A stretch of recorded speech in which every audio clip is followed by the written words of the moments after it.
Deeper is Florida Congresswoman Cammack. Thank you so much for being with us today. We always appreciate it.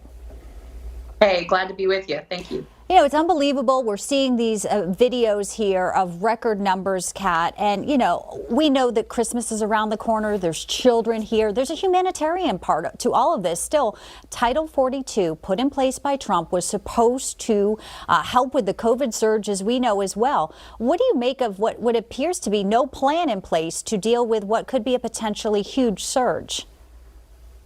Well, to be honest, I don't think that the Biden administration has ever had a plan other than to have an open border policy. And as you hit on, this is a humanitarian crisis. This is a public health crisis. This is a national security crisis. And we are seeing now in a couple of days, Title 42, which was truly the last remaining tool in the toolbox that our Border Patrol agents had to uphold some semblance of a law, it's going to go away. So what you're going to see is not 8,000 a day crossing along the 9 sectors along the southwest border. You're going to see 18,000 a day. You think that the systems are being pushed to the max already? Well, just hold on, because it's about to get 10 times worse. What we need more than is to secure the border, enforce the laws on the books, and give the resources to our Border Patrol agents so they know that we have their backs and they can do the job they signed up for. And, you know, we have Mayorkas in El Paso today. There's been calls for his impeachment, but, you know, we've had reaction like from Senator Cornyn saying he hasn't really given it a thought. Is there still hope that when the Republican-controlled GOP comes into office in January, Congresswoman, that there could be a move to get impeachment started for Mayorkas?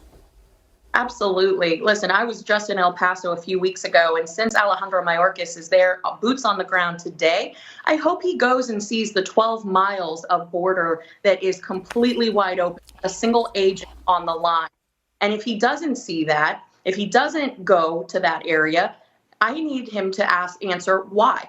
Why is it acceptable that there are stretches for miles and miles and miles where not a single agent is on the line? Instead, they're back processing and babysitting. That's unacceptable. And to your question about impeachment, the process that we need to go through to do this right and to actually get it done requires an investigation up front. So Kevin McCarthy, he has pledged that we will begin the investigation immediately, at which point we will then be able to draw up the impeachment papers and go forward. Without that investigation, we cannot get the impeachment through the House and the Senate. So we have to go through the process. I know that there's a lot of people out there who say, let's impeach right away. And trust me, I want to more than anybody. That said, we need to show to the American people in as clear of day that this man has been negligent and he has been a risk to national security. So we have to go through that process, and I'm excited for that. Yeah, there is a process, of course, and I think a lot of people along the border are looking forward to that playing out and hopefully to help them. I do want to, since you spoke of Kevin McCarthy, some challenges to his leadership, as we just kind of talked about, that 218 he wants to get to. Andy Biggs is still vying as well, has not pulled out there. What are your thoughts on Speaker McCarthy?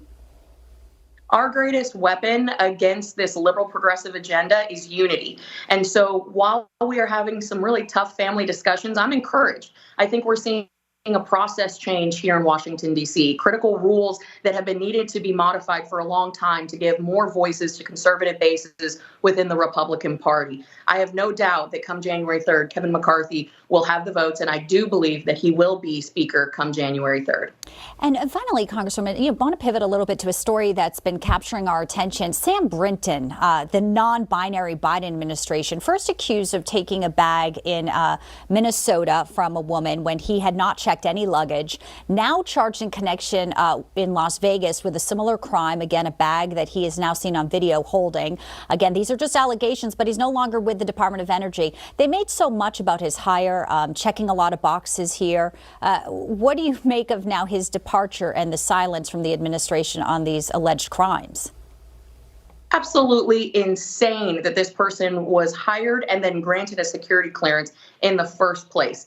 Clearly, they're more interested in a political woke agenda of checking boxes than actually people being qualified to do the job.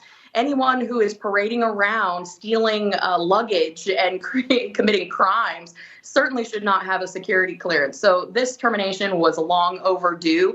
And I wish we could get back to the point of hiring the best damn person for the job rather than checking a box that fits some political agenda. Yeah, it seems like they're pretty good at checking boxes and maybe not so much checking CVs all the time. Congresswoman Kat Cammack, as always, great to have you in. Thanks so much for your time today. Thank you so much. Have a good one. You too.